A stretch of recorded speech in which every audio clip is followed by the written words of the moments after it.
아줌마 가슴 좀 만져보자. 우리랑 놀자. 이 한마디는 대한민국 최정예 특수부대 특전사 707 출신 투스타 여장군의 영린을 건드렸고 조폭과 부패 카르텔까지 모조리 파멸로 이끈 이야기입니다. 구독과 좋아요를 해주시면 더 좋은 사연으로 보답하겠습니다. 지리산은 말이 없었다. 천년의 세월을 품은 원시림은 깊고 짙은 녹색의 침묵으로 가득했고 하늘을 찌를 듯 솟아오른 천왕봉의 위용은 인간의 모든 번뇌를 하찮게 만들었다.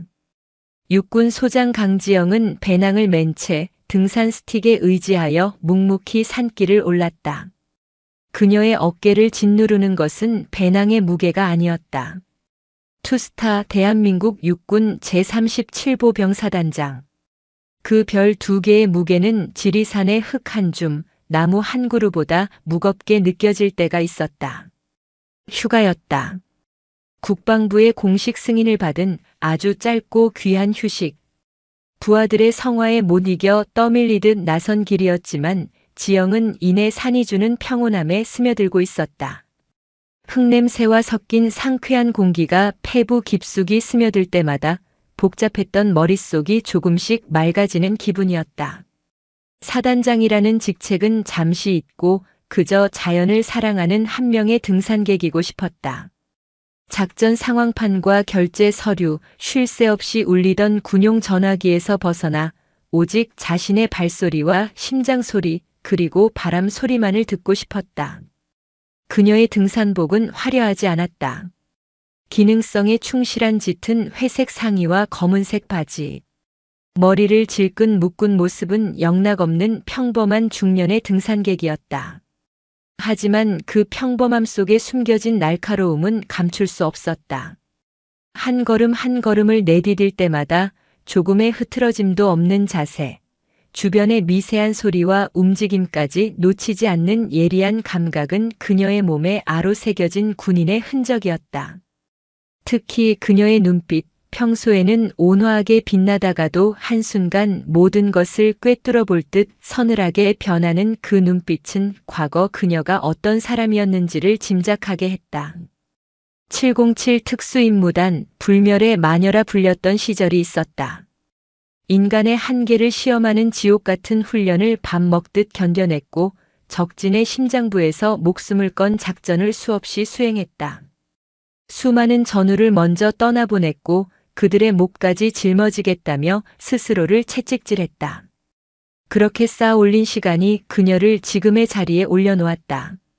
최초의 여성 특임단 팀장, 최연소 여성 장군, 그리고 마침내 보병사단의 지휘관까지. 화려한 수식어 뒤에는 피와 땀 그리고 눈물로 얼룩진 시간이 있었다. 지영은 잠시 걸음을 멈추고 물을 한 모금 마셨다. 멀리 펼쳐진 능선들이 한 폭의 수묵화처럼 아득했다. 저 산 어딘가에는 아직도 이름 모를 들꽃이 피고 다람쥐가 도토리를 물어나르고 맑은 계곡물이 소리내어 흐르고 있을 것이다. 자신이 군복을 입고 지키고자 하는 것이 바로 저런 평범하고 소중한 일상이었다. 문득 먼저 떠나간 부하들의 얼굴이 스쳐 지나갔다. 지영은 조용히 눈을 감았다. 보고 있나? 너희들이 지키고 싶어 했던 세상은 이렇게 아름답다. 그러니 편히 쉬어라. 얼마나 올랐을까? 법계사 방향으로 향하는 갈림길 근처 제법 넓은 공터에 이르렀을 때였다. 평화롭던 산의 정적을 깨는 불쾌한 소음이 들려왔다. 시끄러운 음악 소리와 함께 상스러운 욕설과 고성이 섞여 있었다. 지영의 미간이 저절로 찌푸려졌다. 산을 찾는 사람이라면 최소한의 예의를 지켜야 하는 법이다. 자연을 존중하고 다른 등산객을 배려하는 것은 불문율과도 같았다. 소리가 들려오는 쪽으로 고개를 돌린 지영의 눈에 불쾌한 광경이 들어왔다. 건장한 체격의 사내 대여섯 명이 등산로 한복판을 점거한 채 술판을 벌이고 있었다. 값비싼 등산복 대신 몸에 딱 달라붙는 검은 옷과 문신이 그들의 정체를 짐작하게 했다. 누가 봐도 산과는 어울리지 않는 새 속의 오물이 산의 정기를 더럽히고 있는 모습이었다. 그들은 휴대용 스피커로 시끄러운 유행가를 틀어놓고 주변 등산객들의 눈총에도 아랑곳하지 않은 채 떠들어댔다. 지영은 그저 못 본 척 지나가려 했다. 휴가 중인 군인이, 그것도 장군이 사적인 일에 휘말리는 것은 여러모로 피곤한 일이었다. 하지만 그녀의 발걸음을 멈추게 한 사건이 눈앞에서 벌어졌다. 아, 이 노인네가 진짜. 그냥 좋은 말로 할 때 10,000원 내고 꺼지라니까. 험악한 인상의 사내가 나이가 지긋한 노인의 멱살을 잡고 흔들고 있었다. 노인은 힘에 부치는지 가쁜 숨을 몰아쉬면서도 물러서지 않으려는 듯 버티고 있었다. 주변에는 다른 등산객 몇몇이 있었지만 험악한 분위기에 눌려 누구 하나 선뜻 나서지 못하고 안절부절 못하는 기색이 역력했다. 이놈들아, 국립공원에서 이게 무슨 행패냐? 여긴 너희 같은 놈들이 술판 버리고 통행새나 뜯는 곳이 아니란 말이다. 노인의 고함에는 힘이 실려 있었다. 비록 나이 들어 쇠약해졌지만 그 기백만큼은 젊은이 못지않았다. 하지만 사내들은 코웃음을 쳤다. 어쭈 늙으면 죽어야지. 아직도 세상 무서운 줄 모르네. 야, 돋고. 이 영감탱이 손 좀 봐줘야 하는 거 아니냐? 무리의 우두머리로 보이는 날카로운 눈매의 사내가 술잔을 내려놓으며 일어섰다. 독고혈. 그의 이름은 지리산 자락 암흑가의 공포와 동의어였다. 그는 노인에게 다가가 비릿한 웃음을 흘렸다. 어르신, 저희가 뭐 큰돈 달라고 했습니까? 이 좋은 산 우리가 깨끗하게 관리하고 있으니 관리비 좀 내달라는 거잖습니까? 서로 얼굴 붉힐 일 없게 좋게 해결하시죠. 말은 정중했지만 그 눈빛은 당장이라도 노인을 해칠 듯 살기로 번뜩였다. 명백한 갈취이자 협박이었다. 지영은 더 이상 외면할 수 없다고 판단했다. 군복을 입지 않았다고 해서 휴가 중이라고 해서 눈앞에서 벌어지는 불의를 못 본 척하는 것은 군인의 본분이 아니었다. 무엇보다 저렇게 무력한 노인이 폭력 앞에 쓰러지는 것을 보고만 있을 수는 없었다. 그녀가 목숨 걸고 지키려 했던 국민 중에는 저런 노인도 포함되어 있었다. 지영은 배낭을 내려놓고 천천히 그들에게 다가갔다. 그녀의 움직임에는 조금의 망설임도 없었다. 마치 잘 닦인 무기처럼 고요하지만 단호한 발걸음이었다. 어이, 거기 아줌마. 뭘 봐? 구경값 받고 싶어? 가장 먼저 지영을 발견한 덩치 큰 사내가 시비를 걸어왔다. 지영은 그를 무시하고 독고혈에게 시선을 고정했다. 그 노인분 놓아주시죠. 나직하지만 힘있는 목소리. 공기를 가르는 서늘한 음성에 소란스럽던 공터의 분위기가 순간적으로 얼어붙었다. 독고혈은 흥미롭다는 듯 지영을 위아래로 훑어보았다.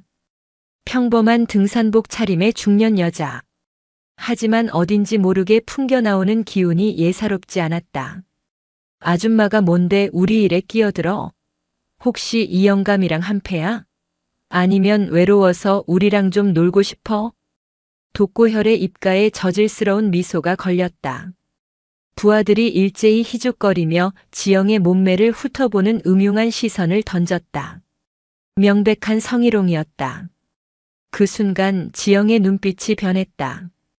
온화함은 온데간데 없이 사라지고 깊이를 알 수 없는 차가운 심연이 그 자리를 대신했다. 수많은 죽음의 고비를 넘나들었던 특수부대원의 살기가 번개처럼 터져나왔다. 주변의 공기가 몽둥이로 얻어맞은 듯 무겁게 가라앉았다. 희죽거리던 사내들의 얼굴에서 웃음기가 싹 가셨다. 그들은 본능적으로 느꼈다. 눈앞의 여자는 자신들이 감당할 수 있는 상대가 아니라는 것을. 마지막으로 경고하지. 그분에게 사과하고 당장 이 산에서 떠나라. 지영의 목소리는 얼음장처럼 차가웠다. 그것은 단순한 경고가 아니었다. 거역할 수 없는 지엄한 명령이자 최후 통첩이었다. 독고혈은 자존심이 상했다. 일개 여자에게, 그것도 아줌마에게 위축된 모습을 보였다는 사실에 참을 수 없는 분노가 치밀었다. 이 미친년이, 얘들아, 전현 잡아서 버르장머리를 고쳐놔. 독고혈의 명령이 떨어지기 무섭게 가장 가까이 있던 사내 둘이 지영에게 달려들었다. 노인은 비명을 질렀고 멀리서 지켜보던 등산객들은 겁에 질려 눈을 감았다. 하지만 다음 순간 벌어진 일은 그들의 예상을 완전히 벗어났다. 지영은 피하지 않았다. 오히려 달려드는 사내를 향해 반 발짝 앞으로 나아갔다. 그녀의 움직임은 물 흐르듯 자연스러웠고 번개처럼 빨랐다. 첫 번째 사내의 주먹을 가볍게 흘려내며 그의 팔꿈치 관절을 손날로 내리쳤다. 뚝하는 소름 끼치는 소리와 함께 사내의 팔이 부자연스러운 각도로 꺾였다. 비명조차 지르지 못한 사내가 그대로 쓰러졌다. 두 번째 사내가 당황한 틈도 주지 않고 지영은 몸을 회전하며 그의 명치에 정확하게 발차기를 꽂아 넣었다. 억하는 소리와 함께 거구의 사내가 뒤로 몇 미터나 날아가 처박혔다. 그 모든 것이 눈 깜짝할 사이에 일어난 일이었다. 공터에는 정적만이 흘렀다. 독고혈을 포함한 나머지 사내들은 자신들의 눈을 의심했다. 건장한 성인 남성 2명이 저 연약해 보이는 여자에게 단 2번의 공격으로 무력화되었다. 그것은 싸움이 아니었다. 일방적인 제압이었다. 지영은 쓰러진 둘을 한 번 쳐다보지도 않고 다시 독고혈에게 시선을 옮겼다. 그녀의 눈빛은 이렇게 말하고 있었다. 다음은 너희들이다. 지리산의 깊은 고요가 이제 곧 터져나올 거대한 폭풍의 전조처럼 무겁게 내려앉고 있었다. 평범한 등산객으로 보였던 한 여인의 개입은 지리산 깊숙이 뿌리내린 거대한 부패의 카르텔을 뒤흔드는 거대한 태풍의 시작을 알리는 신호탄이었다. 강지영 소장, 그녀의 진짜 휴가는 이제부터 시작이었다. 공터의 공기는 납처럼 무거워졌다. 방금 전까지 울려 퍼지던 시끄러운 음악 소리는 누군가 꺼버렸는지 오래전에 멎었고 이제 들리는 것이라고는 거친 숨소리와 나뭇잎이 바람에 스치는 소리뿐이었다. 독고혈과 그의 부하들은 눈앞의 광경을 믿을 수 없다는 듯 쓰러져 신음하는 동료들과 그 앞에 산처럼 서 있는 강지영을 번갈아 쳐다보았다. 저 여자는 대체 정체가 무엇인가? 특수 훈련이라도 받은 경찰인가 아니면 은퇴한 격투기 선수라도 된단 말인가? 그들의 머릿속은 혼란으로 가득 찼다. 지영에게 멱살을 잡혔던 노인 오강철 원사는 벌어진 입을 다물지 못했다. 그는 평생을 군에 몸담으며 숱한 강자들을 봐왔지만 저렇게 간결하고 효율적인 움직임으로 상대를 제압하는 모습은 처음이었다.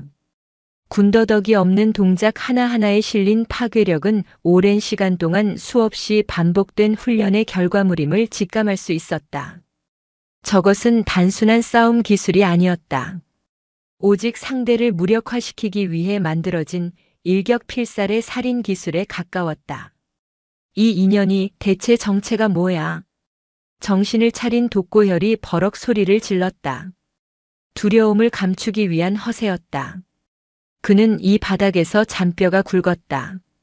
수많은 위기를 겪었지만 이렇게 정체 모를 상대에게 압도당한 적은 없었다.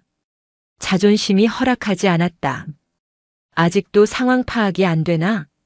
지영의 목소리는 여전히 차분했지만 그 안에는 경고의 의미가 담겨 있었다. 어르신께 정중히 사과하고 당신들이 더럽힌 이 자리를 깨끗이 치우고 떠나라. 그러면 더 이상의 불상사는 없을 것이다. 그녀는 마지막 기회를 주었다. 하지만 독고혈은 그 기회를 걷어찰 생각이었다. 여기서 물러서면 자신의 위신은 땅에 떨어질 것이고 앞으로 지리산 자락에서 고개를 들고 다닐 수 없게 될 터였다. 그는 남은 부하 셋에게 눈짓했다.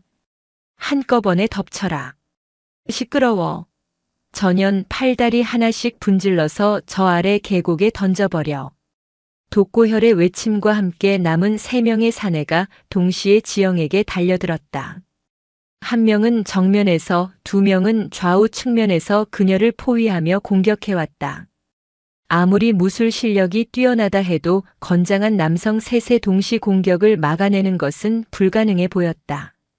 멀리서 지켜보던 등산객들 사이에서 낮은 탄식이 터져나왔다. 하지만 지영은 당황하지 않았다. 오히려 그녀의 입가에 희미한 미소가 번졌다. 마치 이런 상황을 기다렸다는 듯이. 그녀는 전장에서 수없이 겪었던 일이었다. 사방에서 날아드는 총알과 포탄 속에서도 잃지 않고 최적의 판단을 내리는 것, 그것이 바로 특수부대원의 생존 방식이었다. 정면에서 달려드는 사내를 향해 지영은 몸을 낮추며 파고들었다. 상대의 주먹이 허공을 가르는 순간 그녀의 손은 이미 상대의 발목을 낚아채고 있었다. 그대로 다리를 걸어 넘어뜨리자 거구의 사내가 균형을 잃고 앞으로 고꾸라졌다. 동시에 지영은 쓰러지는 사내의 등을 발판 삼아 공중으로 솟구쳤다.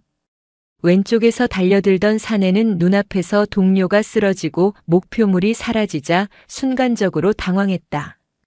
바로 그 찰나의 빈틈을 지영은 놓치지 않았다. 공중에서 몸을 비튼 그녀의 발뒤꿈치가 정확하게 사내의 관자놀이를 가격했다. 둔탁한 파열음과 함께 사내의 눈이 뒤집히며 그 자리에 쓰러졌다. 오른쪽에서 공격해오던 마지막 사내는 동료 둘이 순식간에 쓰러지는 것을 보고 겁에 질려 주춤했다. 지영은 착지와 동시에 몸을 낮게 회전하며 주춤하는 사내의 아킬레스건을 발로 걷어찼다. 다리에 극심한 충격을 받은 사내가 비명을 지르며 나뒹굴었다. 이제 남은 것은 독고혈 하나뿐이었다. 그는 자신의 부하들이 추풍낙엽처럼 쓰러지는 모습을 망연자실하게 바라보고 있었다. 온몸의 털이 곤두서는 공포가 등골을 타고 흘렀다. 도망쳐야 한다는 본능이 머릿속을 지배했지만 발이 땅에 붙은 듯 떨어지지 않았다. 지영은 천천히 독고혈에게 다가갔다. 또각또각.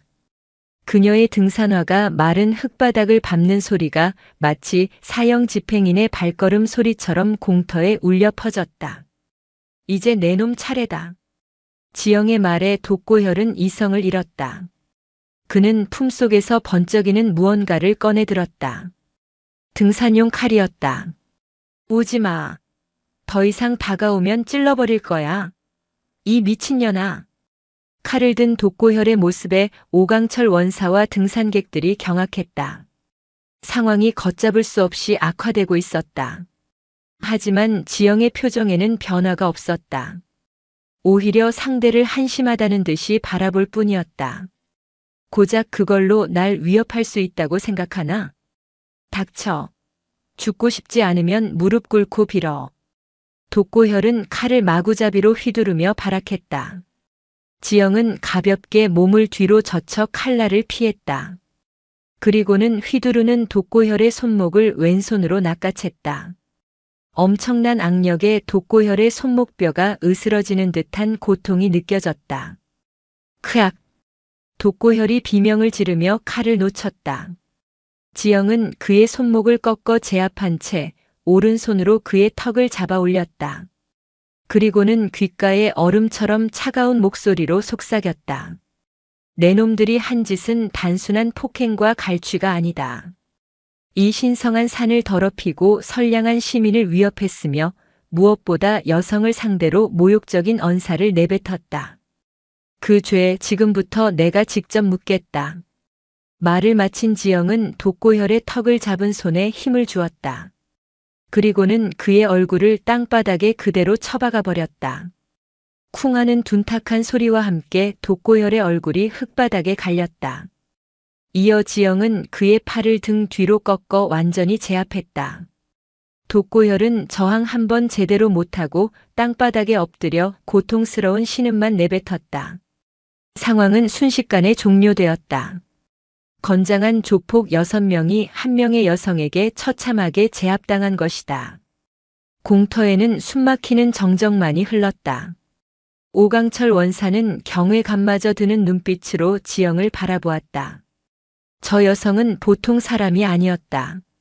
저 압도적인 무력, 냉철한 판단력, 그리고 불의를 보고 참지 못하는 정의감까지. 그는 지영의 모습에서 과거 자신이 평생을 바쳐 따랐던 참된 군인의 모습을 보았다. 지영은 엎드려 있는 독고혈의 주머니에서 스마트폰을 꺼냈다. 그리고는 직접 112에 신고했다. 여기 지리산 법계사 갈림길 공터입니다. 조폭으로 보이는 남성 6명이 등산객을 상대로 폭행과 갈취를 하고 있습니다. 예, 제가 모두 제압했습니다. 빨리 출동해 주시죠. 담담한 목소리로 신고를 마친 지영은 겁에 질려 어쩔 줄 모르는 등산객들을 향해 부드러운 목소리로 말했다. 이제 괜찮습니다. 다친 곳은 없으십니까? 그녀의 목소리에 사람들은 그제야 안도의 한숨을 내쉬었다. 일부는 다가와 고맙다는 인사를 건넸고 일부는 용감한 그녀의 모습을 스마트폰 카메라에 담기 시작했다. 하지만 지영은 이것이 끝이 아님을 직감하고 있었다. 대낮에 국립공원에서 이런 무법적인 행위를 버젓이 저지를 정도라면 이들은 분명 어딘가에 비빌 언덕이 있을 터였다. 아마도 이 지역 경찰과 유착 관계에 있을 가능성이 높았다. 잠시 후 요란한 사이렌 소리와 함께 경찰차가 도착했을 때 지영의 예상은 정확히 들어맞았다. 차에서 내린 것은 한눈에 봐도 피곤해 절어 보이는 중년의 경찰관이었다. 그의 계급장은 경찰서 과장급 간부였다. 그는 현장의 처참한 광경과 땅바닥에 널브러진 조폭들을 보고는 잠시 놀라는 듯 했으나 이내 귀찮다는 표정으로 지영에게 다가왔다. 당신이 신고한 사람이요? 이게 다 무슨 소란이야? 신원부터 밝히시오. 그의 말투는 시민을 대하는 경찰의 태도가 아니었다. 오히려 범죄자를 취조하는 듯한 고압적인 자세였다. 지영은 그의 눈빛에서 무언가 잘못되어 가고 있음을 느꼈다. 강철과도 같았던 그녀의 투쟁은 이제 막 1라운드를 마쳤을 뿐이었다. 더 거대하고 추악한 적이 그녀를 기다리고 있었다. 제가 신고한 강지영입니다. 이자들이 등산객을 폭행하고 돈을 빼앗는 것을 보고 제지했을 뿐입니다. 지영은 차분하게 상황을 설명했다. 그녀는 경찰의 신분증을 확인했다. 산청경찰서 수사과장 황덕배 경정. 그의 이름과 직책을 머릿속에 새겼다. 황덕배는 지영의 말을 듣는 둥 마는 둥 하더니 땅바닥에 엎어져 신음하는 독고열에게 다가가 그의 상태를 살폈다. 독고 사장, 괜찮소? 누가 이렇게 만든 거요? 황덕배의 입에서 나온 독고 사장이라는 호칭에 지영의 눈이 가늘어졌다. 경찰 간부가 조폭 두목에게 사장이라는 존칭을 쓰는 상황. 이것만으로도 그들의 유착 관계는 명백해 보였다. 주변에서 웅성거리던 등산객들 역시 수군거리기 시작했다. 황 과장님, 저 미친년이 다짜고짜 우리를 공격했다니까요. 우리는 그냥 등산객들하고 좋은 분위기에서 막걸리 한잔하고 있었는데 저 여자가 시비를 걸고 사람을 이렇게 만들어놨습니다. 독고혈은 기다렸다는 듯이 피해자 행세를 하며 소리쳤다. 황덕배는 고개를 끄덕이며 독고혈의 말에 신빙성을 더해주는 듯한 태도를 보였다. 그리고는 다시 지영에게 다가와 삿대질을 하며 고함을 쳤다. 당신 이게 어떻게 된 일이오? 멀쩡한 시민들을 이렇게 무차별적으로 폭행해도 되는 거야? 당신 특수폭행 현행범으로 체포하겠소. 황덕배의 적반하장의 주변은 술렁였다. 목격자가 이렇게 많은데도 그는 뻔뻔하게 흑백을 뒤바꾸려 하고 있었다. 오강철 원사가 분을 참지 못하고 앞으로 나섰다. 이보시오 경찰 양반. 지금 눈이 삐었소? 저자들이 먼저 내 멱살을 잡고 행패를 부렸고 이분이 우리를 구해준 것이오. 모든 사람이 다 봤는데 무슨 헛소리요. 시끄러워 노인네는 껴들지 마. 당신도 공무집행방해로 잡아넣기 전에 조용히 해. 황덕배는 오원사를 거칠게 밀치며 으름장을 놓았다. 지영은 더 이상 대화가 통하지 않는 상대임을 깨달았다. 이들은 처음부터 진실을 밝힐 생각이 없었다. 어떻게든 자신에게 죄를 뒤집어 씌우고 사건을 종결시키려는 속셈이었다. 체포영장도 없이 현행범으로 체포하겠다? 좋습니다. 하지만 그 전에 당신들이 저지른 불법 행위에 대한 증거부터 확보해야겠습니다. 지영은 자신의 스마트폰을 꺼내들었다. 그리고는 황덕배와 독고혈의 얼굴, 주변 상황을 동영상으로 촬영하기 시작했다. 뭐야? 당장 그거 끄지 못해. 황덕배가 당황하며 지영의 스마트폰을 빼앗으려 달려들었다. 하지만 지영은 가볍게 몸을 피해 그의 손길을 저지했다. 경찰이 증거인멸을 시도하는 겁니까? 아니면 당신들의 유착 관계가 드러나는 것이 두려운 겁니까?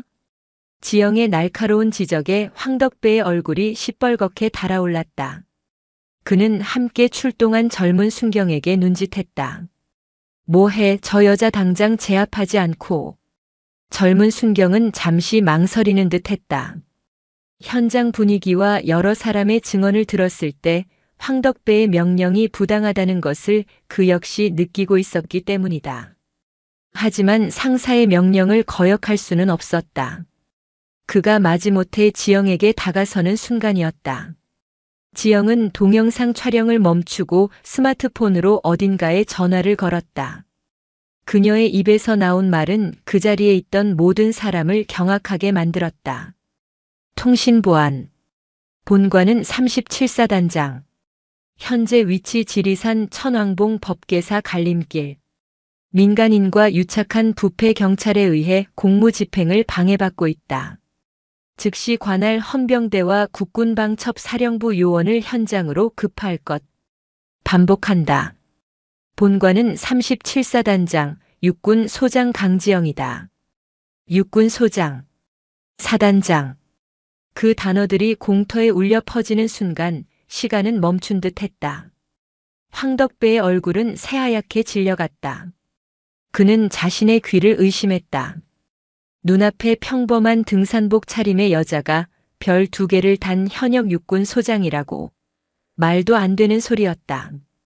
사기꾼의 허풍일 것이라고 애써 스스로를 위로했지만 지영에게서 뿜어져 나오는 압도적인 위엄과 확신에 찬 목소리는 그의 믿음을 송두리째 흔들어 놓았다. 뭐라고? 사단장?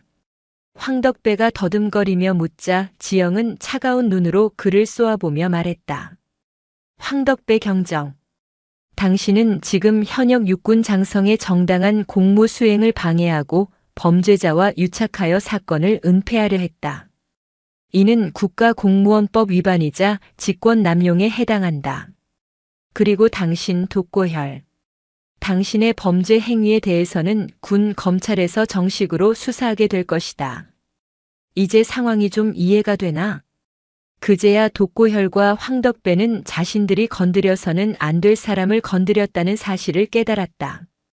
일개 경찰서 수사과장이 감히 현역 사단장에게 맞선다는 것은 계란으로 바위를 치는 것과 같은 무모한 짓이었다. 잠시 후 거짓말처럼 산 아래에서 헬리콥터 소리가 들려오기 시작했다. 점점 가까워지는 굉음은 지영의 말이 사실임을 증명하는 듯 했다. 잠시 후 군용 헬기 한 대가 공터 상공에 나타나 흙먼지를 일으키며 착륙했다. 헬기에서 내린 것은 헌병 완장을 찬 군인들과 사복 차림이지만 날카로운 눈빛을 한 방첩사 요원들이었다. 충성. 사단장님 제53헌병대장 중령 박성훈입니다. 늦어서 죄송합니다. 방첩사령부 현장 지원팀장 김철규 소령입니다. 사단장님께 대하여 경례. 일사불란하게 경례를 붙이는 군인들의 모습에 황덕배는 그 자리에 주저앉고 말았다. 모든 것이 끝났다는 절망감이 그의 온몸을 덮쳤다. 상황은 순식간에 정리되었다. 헌병들은 독고혈 일당을 군용 포승줄로 결박했고 방첩사 요원들은 황덕배를 한쪽으로 데려가 현장 조사를 시작했다. 지영은 박성훈 헌병대장에게 간략하게 상황을 설명하고 목격자인 등산객들의 진술을 확보하라고 지시했다. 모든 것이 정리되어 갈 무렵 지영에게 아까 그녀가 구해줬던 오강철 원사가 다가왔다. 그는 떨리는 목소리로 입을 열었다. 저 혹시 강지영 사단장님 맞으십니까? 그렇습니다만 어르신은 누구신지. 저 육군 24단 포병연대에서 복무했던 예비역 원사 오강철입니다. 사단장님께서 여군 최초로 특임단 팀장이 되셨을 때 제가 그 부대 행정보급관이었습니다. 설마 여기서 이렇게 다시 뵙게 될 줄은 꿈에도 몰랐습니다. 오강철 원사의 말에 지영은 희미하게 미소를 지었다. 세상은 넓고도 좁았다. 그녀는 오 원사의 손을 잡으며 말했다. 오랜만입니다, 원사님. 이렇게 건강한 모습으로 다시 뵈니 정말 반갑습니다. 그런데 어쩌다 저런 자들에게 험한 일을 당하고 계셨습니까? 그러자 오강철 원사의 얼굴에 그늘이 졌다. 그는 무언가 망설이는 듯 하더니 이내 비장한 표정으로 입을 열었다. 그의 입에서 나온 이야기는 지리산의 단순한 조폭 행패 사건이 훨씬 더 거대하고 추악한 음모와 연결되어 있음을 암시하고 있었다. 사실은 제 아들놈 때문입니다. 제 아들이 시사주간지 기자인데 얼마 전부터 이 지역의 불법 폐기물 매립 사건을 취재하고 있었습니다. 그 배후에 독고혈 저놈들과 지역 건설업체 그리고 정치인까지 연루된 거대한 카르텔이 있다는 사실을 알아냈습니다. 그런데 며칠 전부터 아들놈과 연락이 끊겼습니다. 아무래도 저놈들에게 납치된 것 같습니다. 오강철 원사의 눈에는 눈물이 그렁했다. 지영의 표정이 다시 굳어졌다. 단순한 폭력 사건이 아니었다. 거대한 지역 비리 카르텔 그리고 언론인 납치까지. 이것은 일개 사단장이 휴가 중에 개인적으로 해결할 수 있는 수준의 문제가 아니었다. 하지만 눈앞에서 자식을 잃을 위기에 처한 늙은 예비역 군인의 절규를 그녀는 외면할 수 없었다. 원사님, 아드님의 이름이 무엇입니까? 오진혁입니다. 오진혁 기자입니다. 오진혁. 낯익은 이름이었다. 지영은 기억을 더듬었다. 몇 해 전 군 내부 비리를 끈질기게 파헤쳐 바로잡았던 패기 넘치는 젊은 기자가 있었다. 그가 바로 오진혁이었다.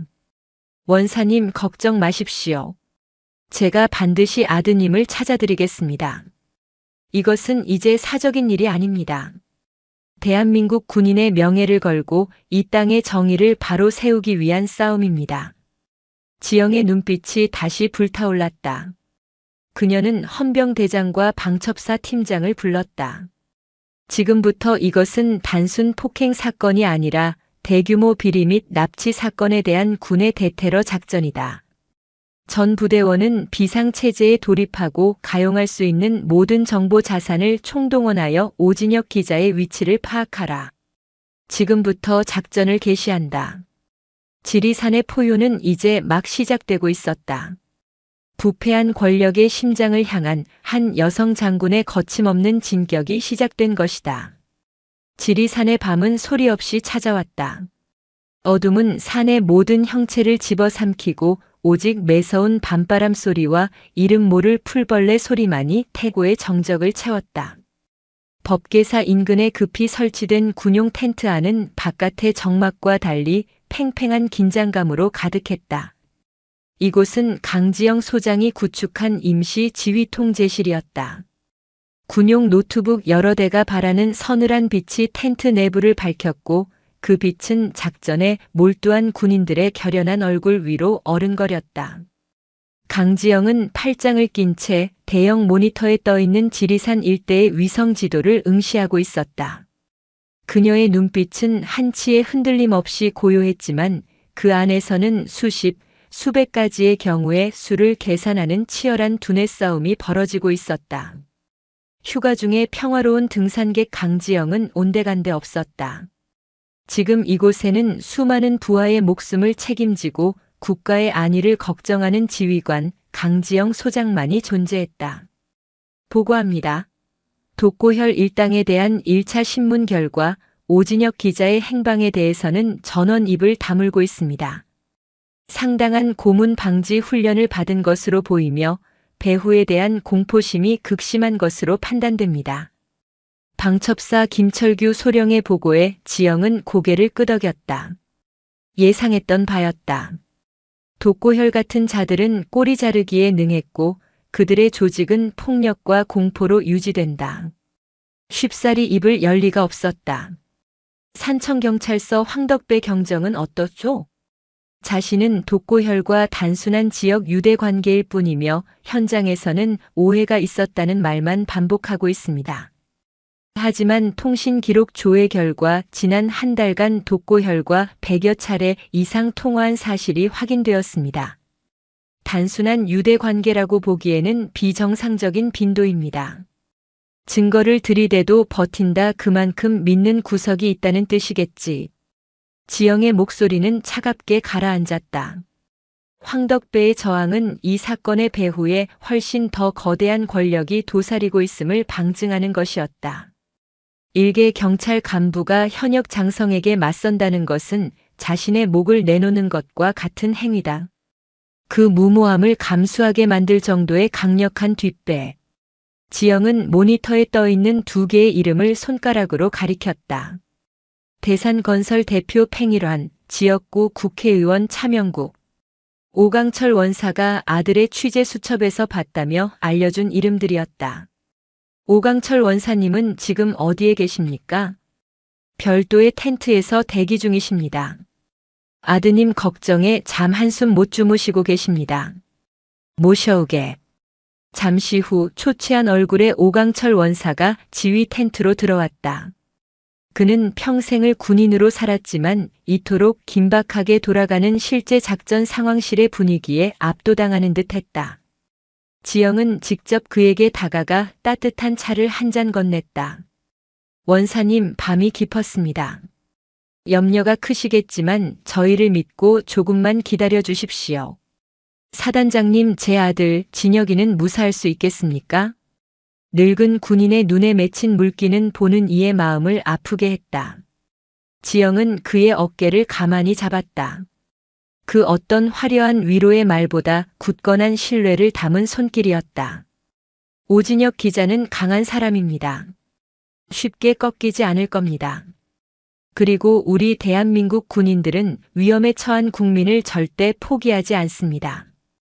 원사님께서도 잘 아시지 않습니까? 지영의 확신에 찬 말에 오강철 원사는 겨우 마음을 추스르는 듯 했다. 지영은 그를 노트북 앞으로 데려갔다. 원사님, 아드님께서 남기신 단서가 더 필요합니다. 아주 사소한 것이라도 좋습니다.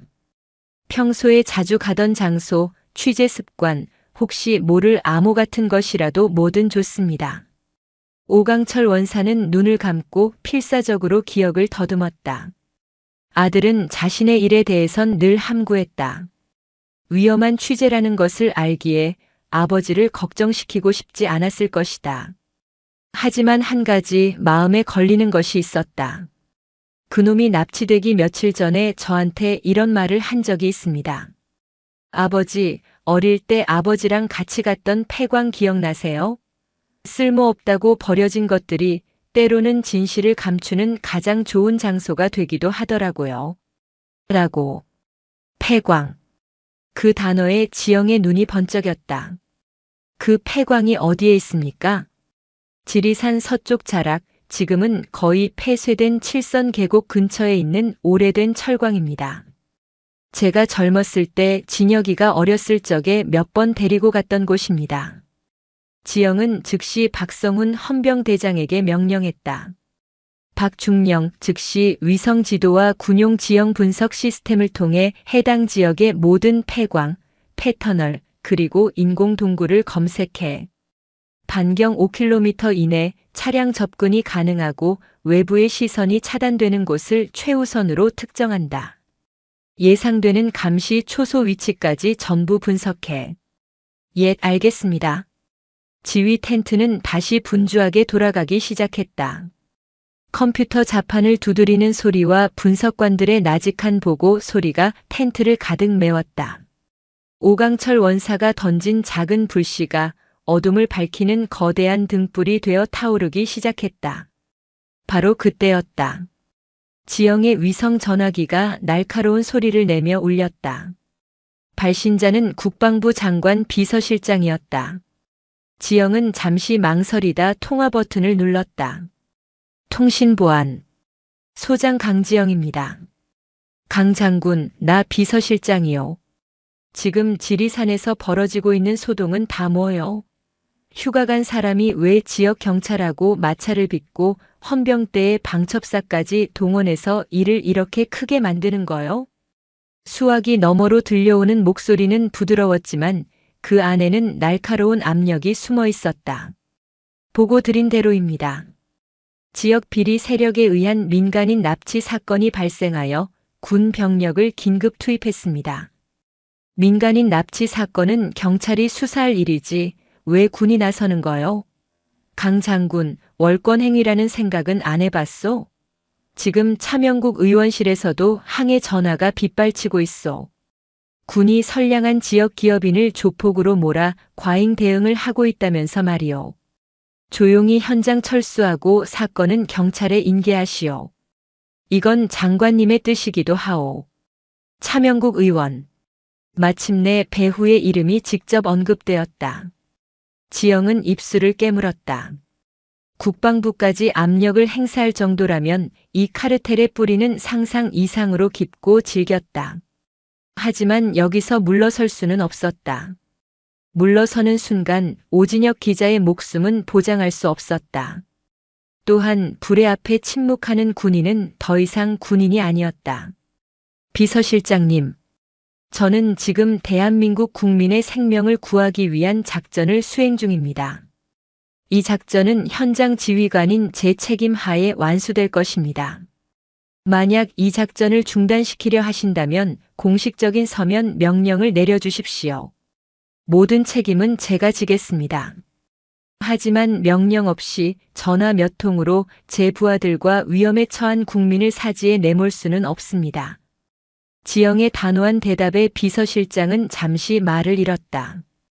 감히 일개 사단장이 자신의 말을 정면으로 반박하리라고는 예상하지 못했던 것이다. 강 장군, 당신 지금 그 말이 무슨 뜻인지 알고 하는 거요? 당신 군 생활이 끝날 수도 있소. 군복을 벗을 각오는 되어 있습니다. 하지만 제 어깨에 달린 별의 명예를 더럽힐 수는 없습니다. 이상입니다. 지영은 일방적으로 전화를 끊었다. 지휘 텐트 안의 모든 장교들이 숨을 죽인 채 그녀를 바라보고 있었다. 그들의 눈에는 존경과 경외의 빛이 가득했다. 자신의 모든 것을 걸고 정의를 지키려는 지휘관의 모습은 그 어떤 훈시보다도 뜨거운 감동과 사명감을 불러일으켰다. 사단장님, 찾았습니다. 그때 분석관 하나가 외쳤다. 모니터에는 위성 사진과 적외선 탐지 영상이 떠 있었다. 칠선 계곡 인근의 폐철광. 입구는 폐쇄된 것처럼 보이지만 최근까지 차량이 드나든 흔적이 선명했다. 그리고 적외선 영상에는 광산 내부에서 미세하게 발산되는 열원 여러 개가 포착되었다. 사람이 있다는 명백한 증거였다. 광산 입구 주변에 2개의 감시 초소가 있고 내부에는 최소 5명 이상의 인원이 상주하고 있는 것으로 추정됩니다. 지영은 지도를 응시했다. 대규모 병력을 투입하면 인질의 안전을 보장할 수 없었다. 적들이 오진혁 기자를 해치고 증거를 인멸할 시간을 주게 될 것이다. 방법은 단 하나였다. 박중령, 자네의 헌병대는 광산 외부의 모든 퇴로를 완벽하게 차단하고 내 신호가 있을 때까지 절대 진입하지 마라. 김소령의 방첩사 요원들은 외곽에서 통신 감청 및 교란을 담당한다. 주변에 단 한 마리의 개미 새끼도 접근하지 못하도록 철통 같은 포위망을 구축해. 예, 알겠습니다. 그런데 사단장님, 그럼 진입은 누가? 박성훈 중령이 조심스럽게 물었다. 지영은 그의 말을 끊고 자신의 허리춤에서 권총을 뽑아들었다. 그리고는 텐트 한쪽에 놓여있던 검은색 특수작전용 배낭을 어깨에 둘러맸다. 구출 작전은 내가 직접 들어간다. 그녀의 말에 텐트 안의 모든 이들이 경악했다. 현역 소장이 사단장이 직접 인질 구출을 위해 적진에 침투하겠다는 것이었다. 그것은 군의 지휘 체계상 있을 수 없는 일이었다. 사단장님, 안 됩니다. 너무 위험합니다. 저희가 들어가겠습니다. 김철규 소령이 앞을 막아섰지만 지영의 눈빛은 확고했다. 이 작전은 속도와 은밀함이 생명이다. 다수의 병력으로는 성공할 수 없어. 그리고 저 안에는 내 옛 부하의 아들이자 진실을 위해 싸우는 용감한 기자가 있다. 내가 직접 가야 할 이유가 그것만으로도 충분하다.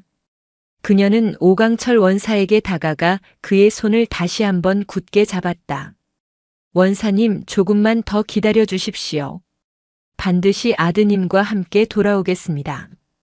지영은 텐트 밖으로 나섰다. 칠흑 같은 어둠이 그녀를 맞았다.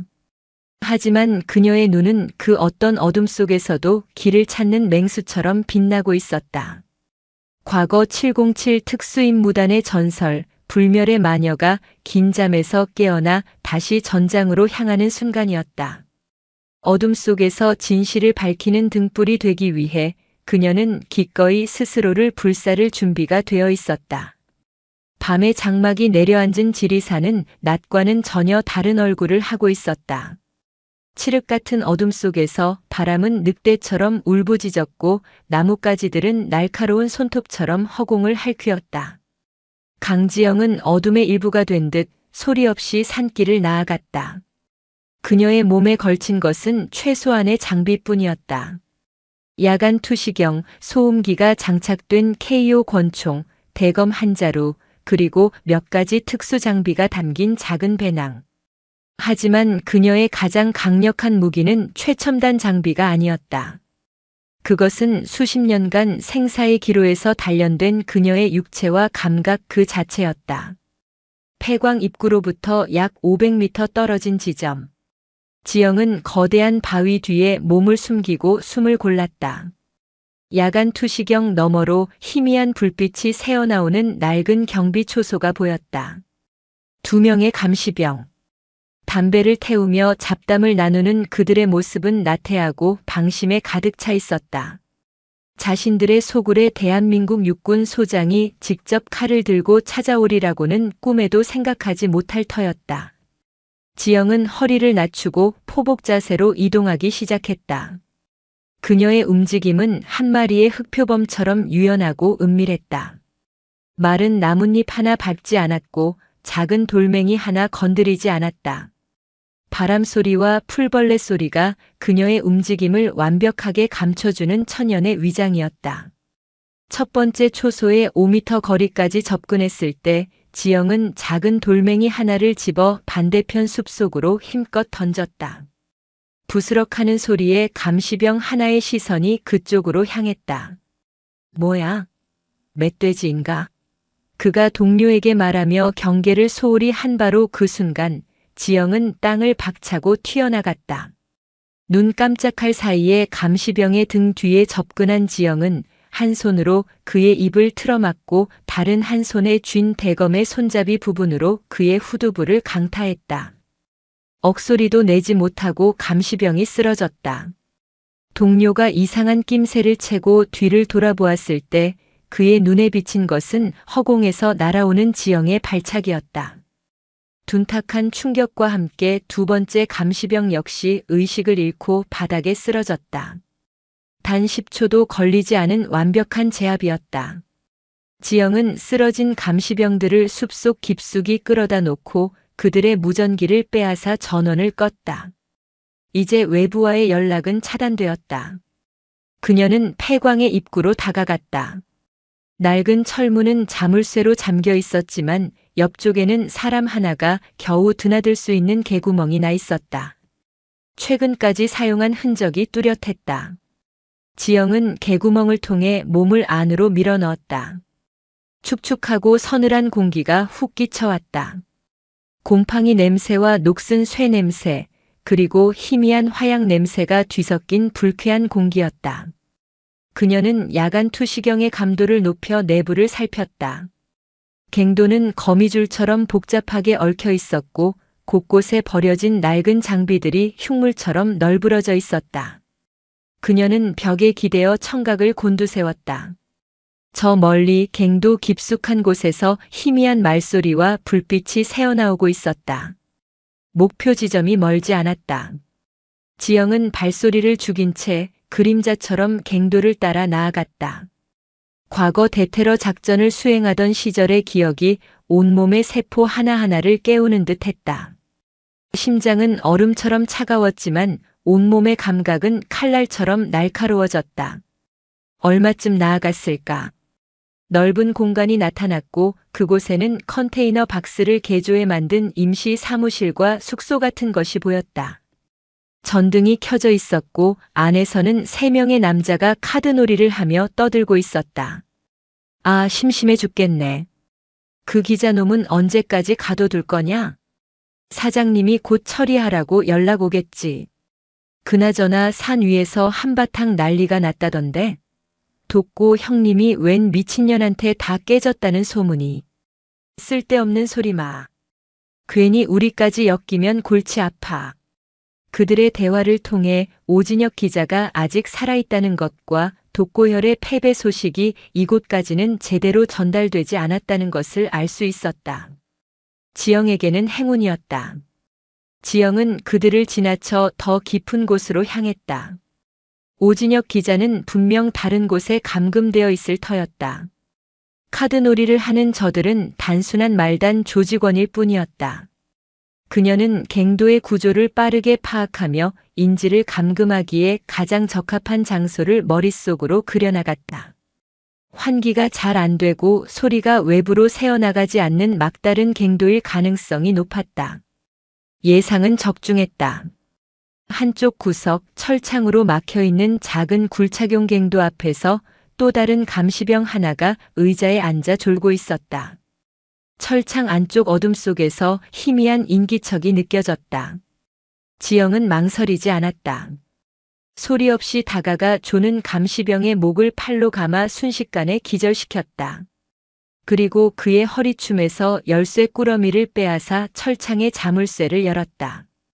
끼익. 녹슨 철문이 마찰음을 내며 열렸다.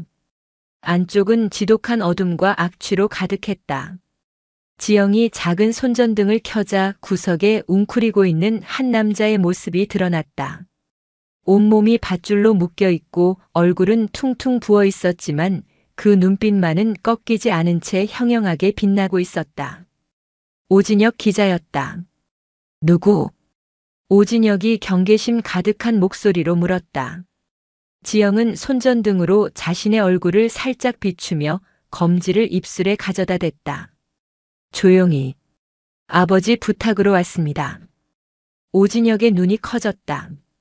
그는 믿을 수 없다는 표정으로 지영을 바라보았다. 지영은 신속하게 그의 몸을 묶은 밧줄을 대검으로 끊어냈다. 몸은 움직일 수 있겠습니까? 괜찮습니다. 조금 맞았을 뿐입니다. 오진혁은 비틀거리며 일어섰다. 오랜 감금으로 기력이 쇠했지만 정신력으로 버티고 있는 듯 했다. 여기서 끝이 아닙니다. 당신이 취재하던 증거물이 필요합니다. 어디에 있죠? 저들이 제 노트북과 카메라를 가져갔습니다. 아마 저 컨테이너 안에 있을 겁니다. 비밀번호가 걸려 있으니 아직 내용은 확인 못했을 겁니다. 알겠습니다. 지금부터 내 지시에 따라 움직여 주십시오. 여기서 함께 빠져나가야 합니다. 지영과 오진혁은 조심스럽게 감금 장소를 빠져나왔다. 이제 남은 과제는 카드놀이를 하던 3명을 제압하고 증거물을 회수하는 것이었다. 지영은 오진혁에게 잠시 숨어 있으라고 손짓하고 혼자 컨테이너 박스로 향했다. 그녀는 갱도 벽에 붙어 있던 낡은 쇠 파이프 하나를 소리 없이 집어들었다. 그리고는 컨테이너의 전력 차단기를 찾아내렸다. 퍽 하는 소리와 함께 컨테이너 내부의 전등이 꺼지고 소란스럽던 내부가 순간 조용해졌다. 뭐야? 정전인가? 한 명이 투덜거리며 밖으로 나왔다. 그가 어둠에 익숙해지기도 전에 옆에서 날아온 쇠 파이프가 그의 뒤통수를 강타했다. 비명 한 번 지르지 못하고 사내가 쓰러졌다. 야, 무슨 일이야? 안에 있던 나머지 두 명이 놀라 밖으로 뛰쳐나왔다. 지영은 어둠 속에 몸을 숨긴 채 그들이 자신에게 다가오기를 기다렸다.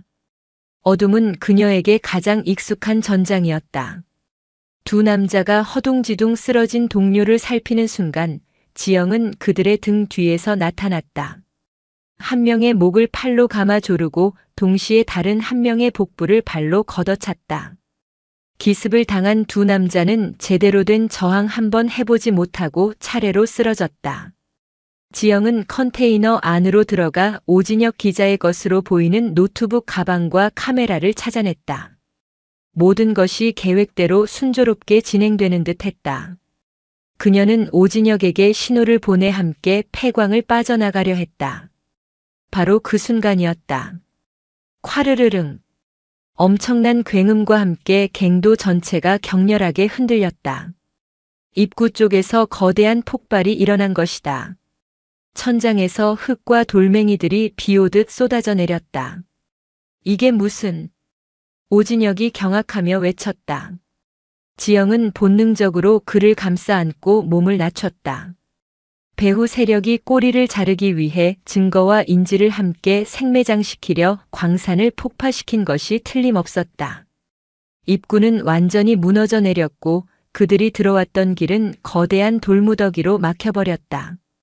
지영과 오진혁은 순식간에 어둠과 죽음의 공포가 가득한 지하 무덤에 갇히고 만 것이다. 칠흑 같은 어둠 속 숨막히는 침묵이 흘렀다. 폭발의 굉음이 멎자 들리는 것은 사르륵하고 흙먼지가 흘러내리는 소리와 두 사람의 거친 숨소리뿐이었다. 공기는 매캐한 화약 냄새와 먼지로 가득 차 숨쉬기조차 힘들었다. 오진혁은 주저앉아 절망적인 기침을 터뜨렸다. 입구가 무너졌다. 살아나갈 방법이 없었다.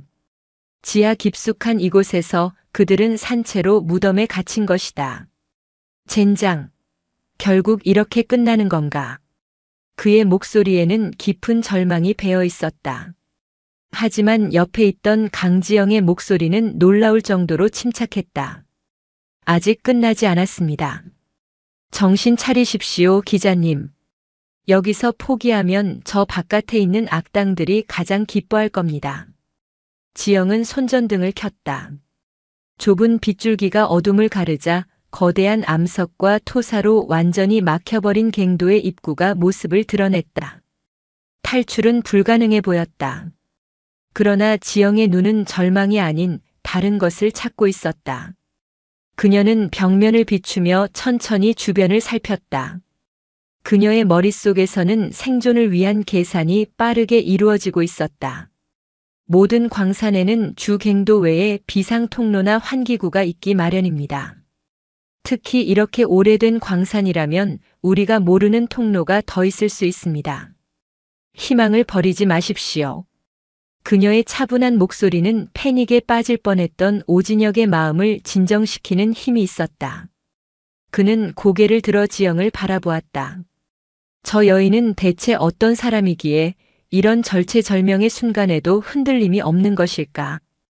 그녀의 존재 자체가 어둠 속에서 희미하게 빛나는 희망처럼 느껴졌다. 제가 뭘 도우면 되겠습니까? 오진혁의 목소리에도 조금씩 힘이 돌아오고 있었다. 우선 공기의 흐름을 찾아야 합니다. 미세한 바람이라도 들어오는 곳이 있다면 그곳이 외부와 연결된 통로일 가능성이 높습니다.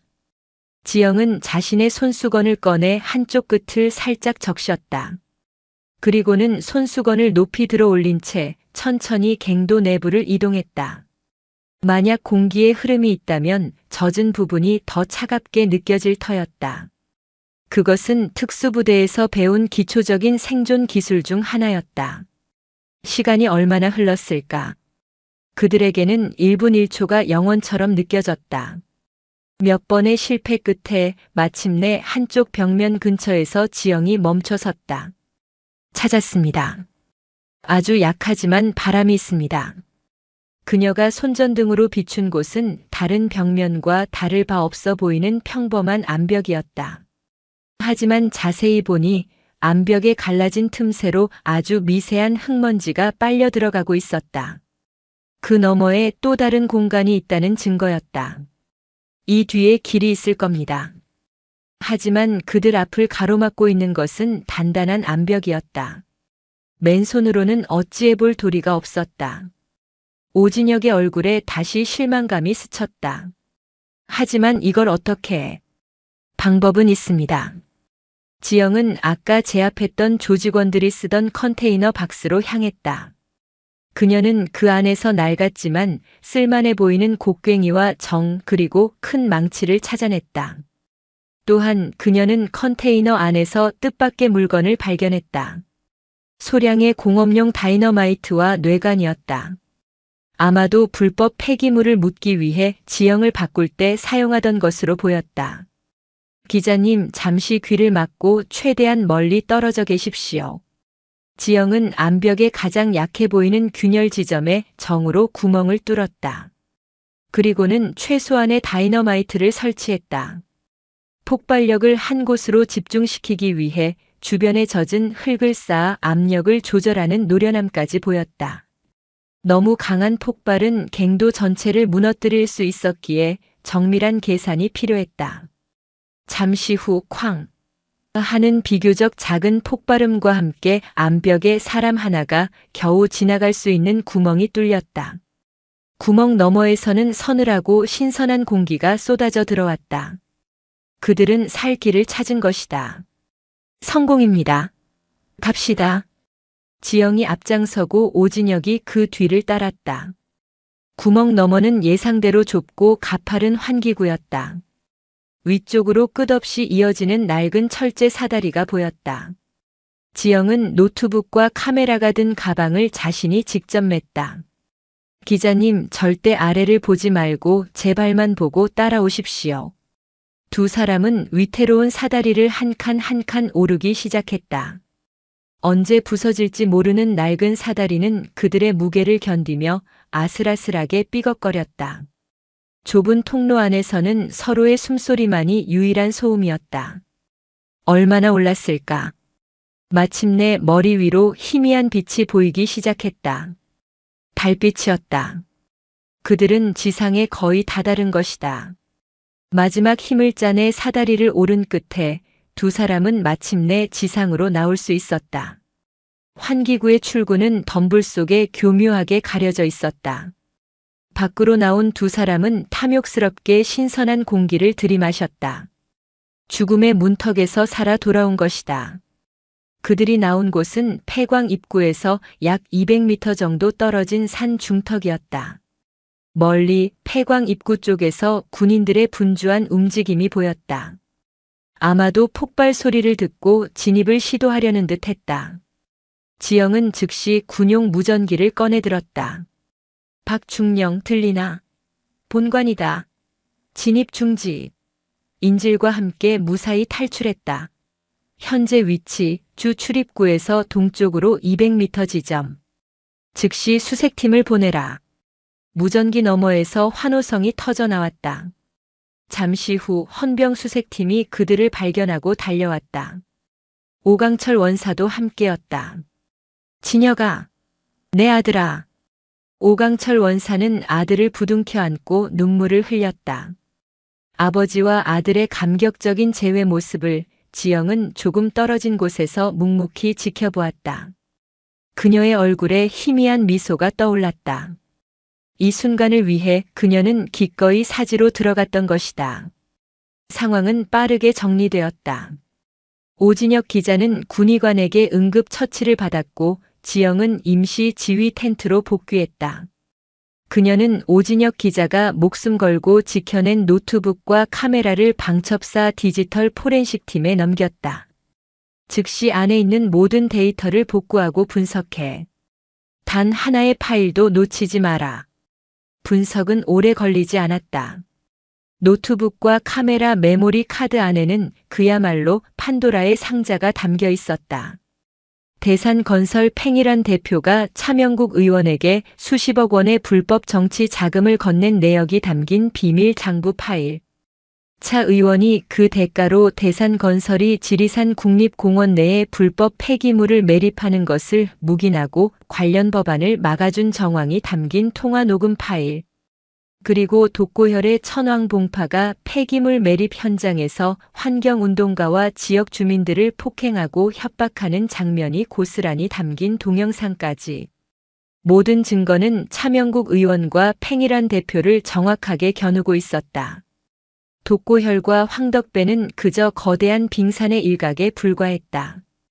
이 사건은 단순한 지역 비리가 아니라 입법부와 기업, 그리고 조폭이 결탁한 거대한 부패 카르텔의 실체였던 것이다. 모니터에 떠있는 증거들을 바라보는 지휘 텐트 안의 모든 장교들은 분노의 치를 떨었다. 그들이 목숨 걸고 지키는 이 나라가 안에서는 이토록 추악하게 썩어가고 있었다는 사실에 대한 배신감이었다. 지영은 주먹을 불끈 쥐었다. 구출 작전은 끝났지만 진짜 전쟁은 이제부터 시작이었다. 그녀는 이 무너져 내리는 진실을 세상에 바로 세워야 할 의무가 있었다. 국방부의 압력, 국회의원의 외압, 그 어떤 것도 그녀를 막을 수는 없었다. 그녀는 진실이라는 가장 강력한 무기를 손에 쥔 채 부패한 거인과의 마지막 싸움을 준비하고 있었다. 새벽의 여명이 지리산의 능선을 금빛으로 물들릴 무렵 강지영의 임시 지휘 텐트는 대한민국에서 가장 뜨거운 장소가 되어 있었다. 밤사이 복구된 오진혁 기자의 데이터는 단순한 비리 증거를 넘어 국가의 근간을 뒤흔들 수 있는 거대한 판도라의 상자였다.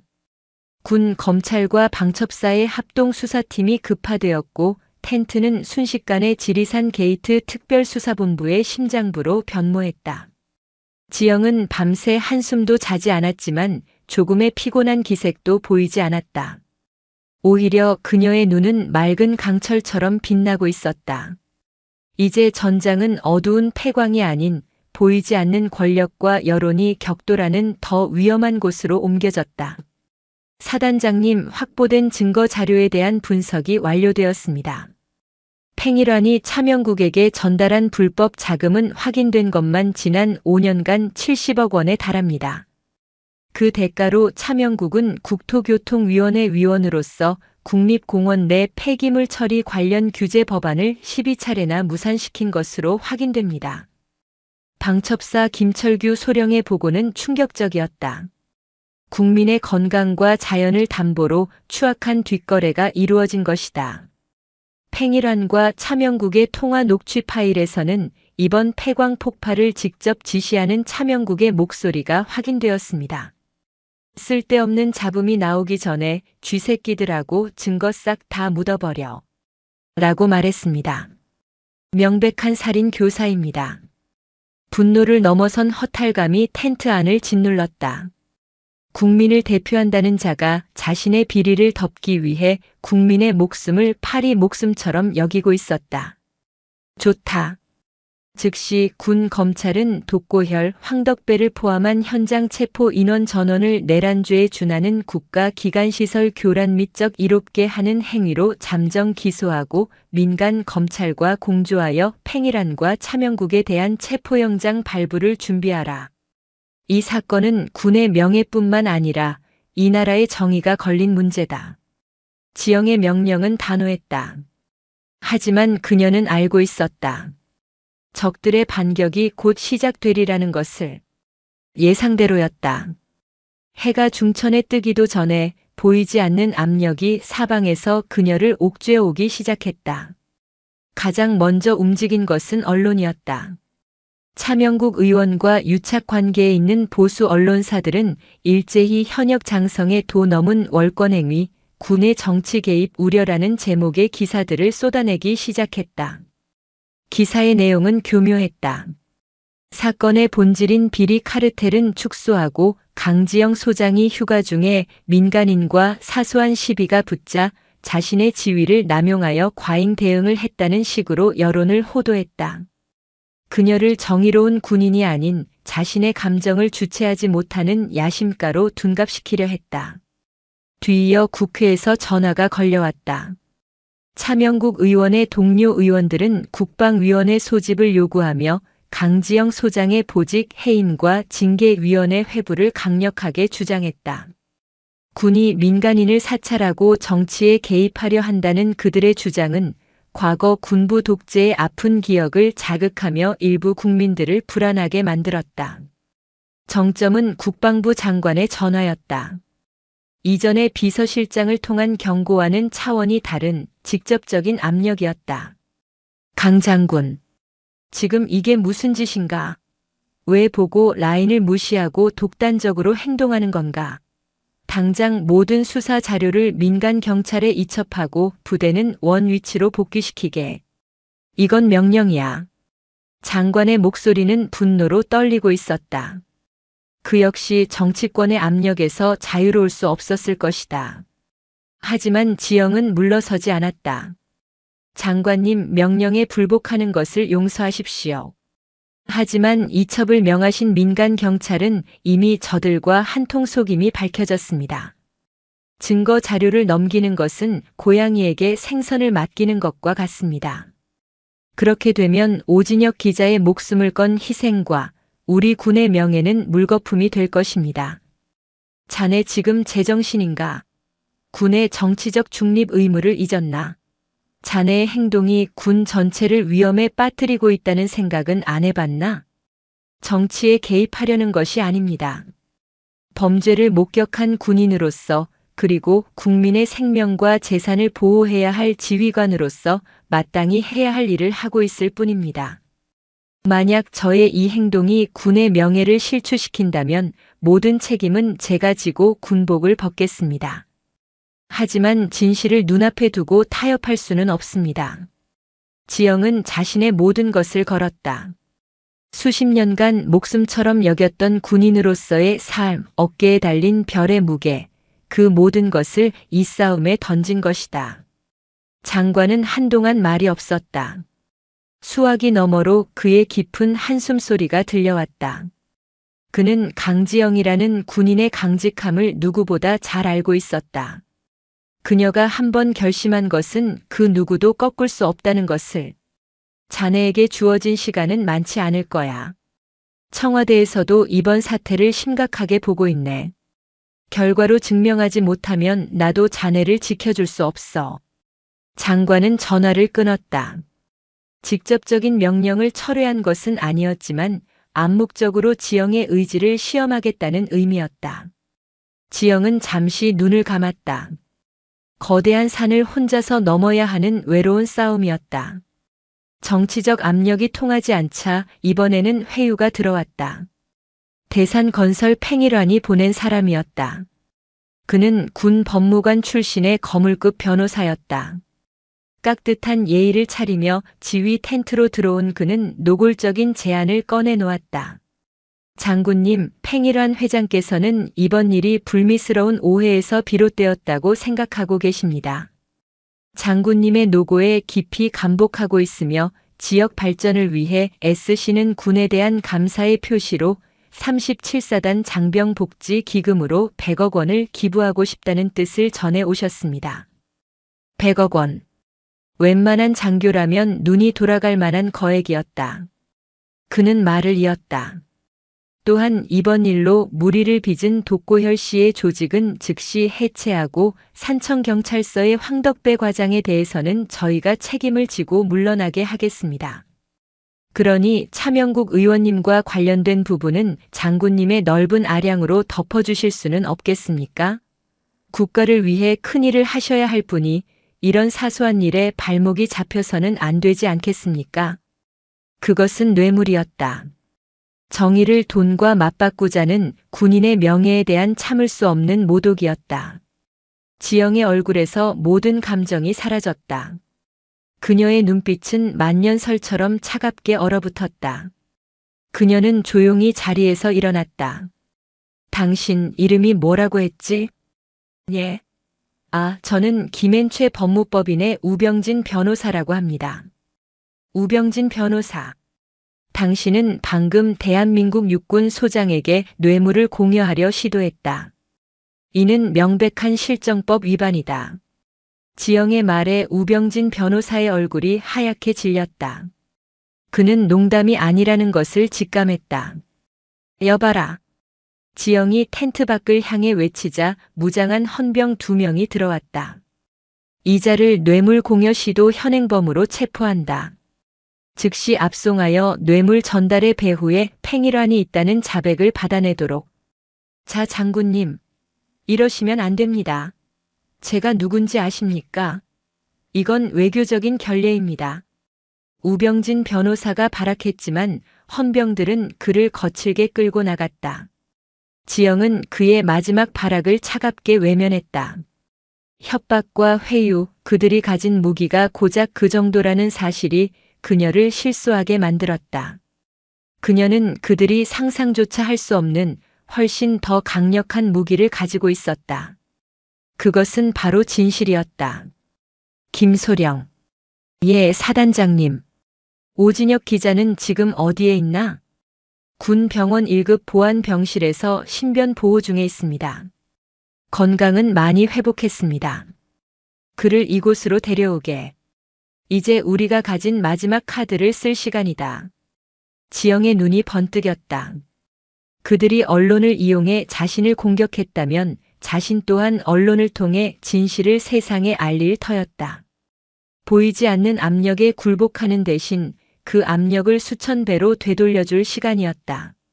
세상의 진실을 고하고 국민들의 분노를 일으켜 거대한 부패의 성을 무너뜨릴 시간이었다. 그녀는 오진혁이라는 기자 그리고 그의 팬이 가진 힘을 믿었다. 군 병원의 보안 병실은 외부와 완벽하게 차단되어 있었다. 하지만 창문 너머로 보이는 파란 가을 하늘은 오진혁의 마음을 더욱 무겁게 짓눌렀다.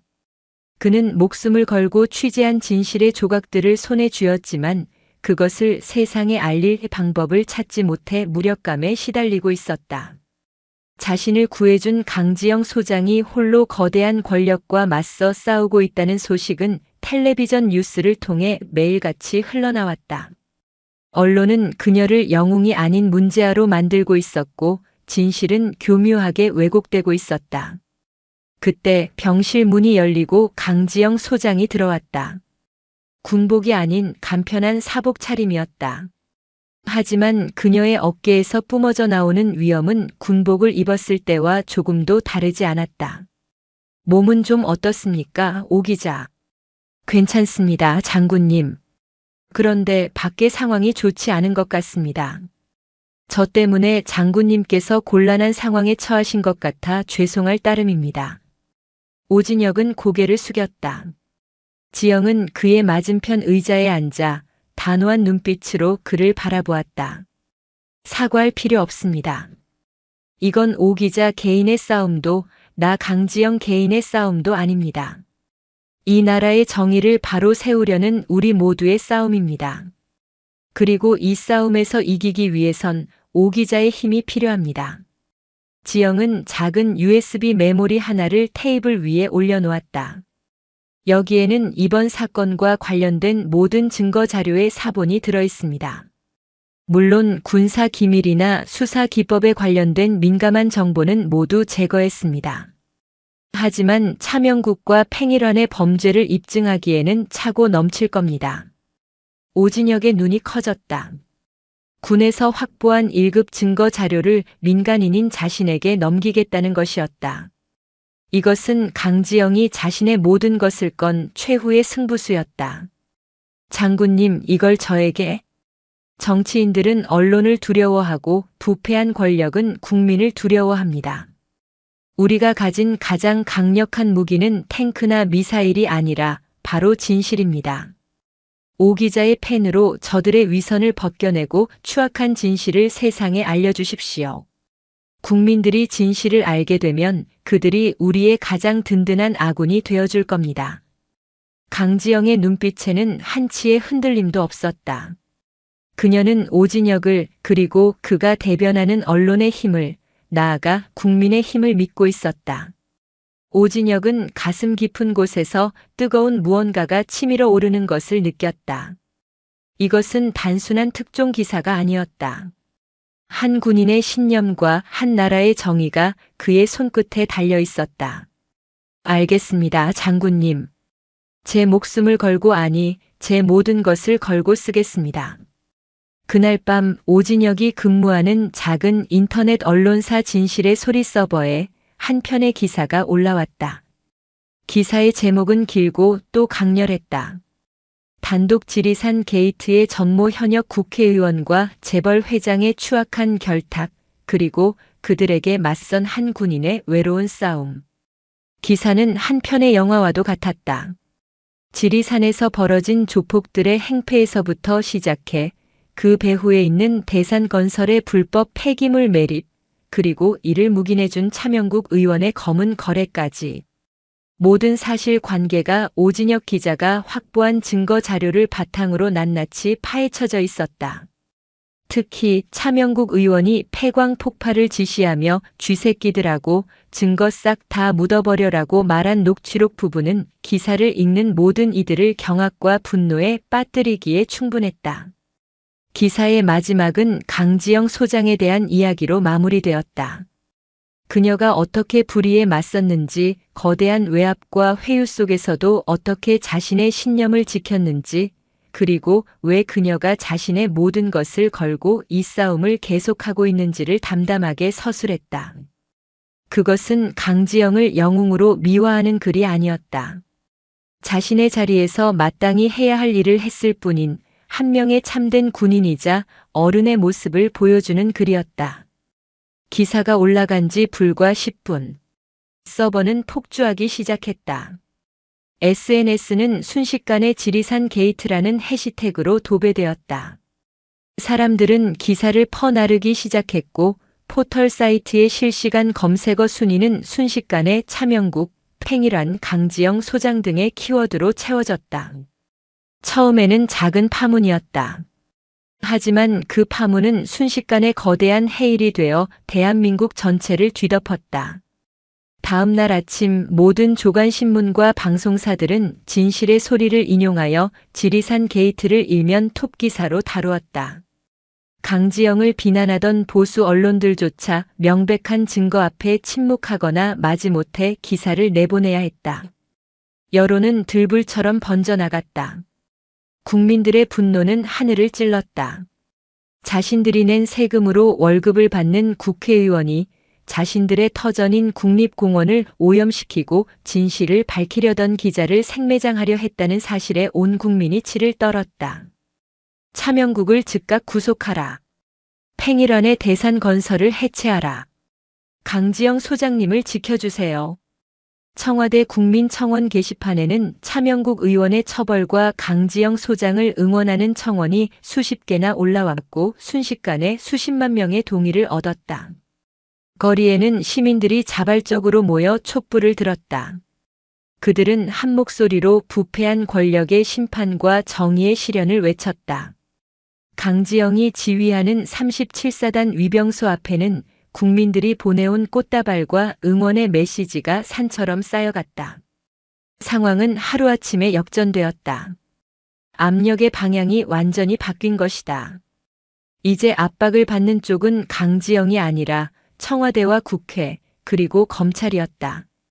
국민들의 거센 분노 앞에 그 누구도 더 이상 진실을 외면할 수 없었다. 차명국 의원은 긴급 기자회견을 열어 모든 것이 자신을 음해하려는 정치적 공작이며 녹취록은 조작된 것이라고 눈물로 호소했다. 하지만 그의 악어의 눈물에 동정하는 국민은 아무도 없었다. 오히려 그의 뻔뻔한 태도에 분노의 불길은 더욱 거세게 타올랐다. 마침내 검찰이 움직였다. 대검찰청은 지리산 게이트 특별수사팀을 꾸린다고 발표했다. 군 검찰과의 공조 수사를 통해 성역 없이 신속하고 철저하게 수사하겠다는 대국민 약속까지 내걸었다. 지휘 텐트에서 이 모든 상황을 지켜보던 강지영은 창밖을 바라보았다. 텐트 주변에 모여 강지영의 이름을 연호하는 시민들의 모습이 보였다. 그녀는 영웅이 되고 싶었던 것이 아니었다. 그저 자신이 지켜야 할 가치를 지키고 싶었을 뿐이었다. 하지만 이제 그녀는 혼자가 아니었다. 진실을 갈망하는 수많은 국민들이 그녀의 편에 서 있었다. 오진혁의 펜이 쏘아 올린 진실의 신호탄은 대한민국 사회 깊숙이 박혀있던 부패의 성벽에 거대한 균열을 만들어냈다. 이제 그 성벽을 무너뜨리고 정의의 심판을 내릴 시간이었다. 심판의 날이 코앞으로 다가오고 있었다. 국민적 분노라는 거대한 파도 앞에 부패한 권력의 방파제는 힘없이 무너져 내리기 시작했다. 대검찰청에 꾸려진 특별수사팀은 군 검찰로부터 모든 증거 자료를 이첩받고 지체 없이 칼을 빼들었다. 그들의 첫 번째 칼날이 향한 곳은 카르텔의 가장 약한 고리인 산청경찰서장 황덕배였다. 황덕배는 검찰 소환 조사를 받는 내내 자신의 혐의를 완강히 부인했다. 하지만 검찰이 그의 사무실과 자택에서 압수한 대포폰과 비밀 차명 계좌 내역을 들이밀자 그의 방어벽은 순식간에 허물어졌다. 계좌에는 팽일환으로부터 수년간 정기적으로 입금된 수억 원의 뇌물 흔적이 고스란히 남아 있었다. 궁지에 몰린 황덕배는 결국 모든 것을 자백하기 시작했다. 독고혈의 천왕봉파에게 편의를 봐주는 대가로 상납을 받고 대산건설의 불법 행위를 눈감아주는 조건으로 팽일환에게 정기적으로 뇌물을 받아왔다는 사실을 실토했다.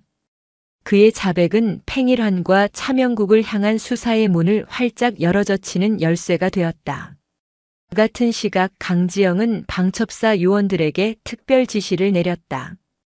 팽일환은 분명 해외로 도피하려 할 것이다. 모든 공항과 항만에 그의 출국 금지 조치를 재확인하고 그의 모든 동선을 24시간 감시하라. 법의 심판을 피하게 둘 수는 없다.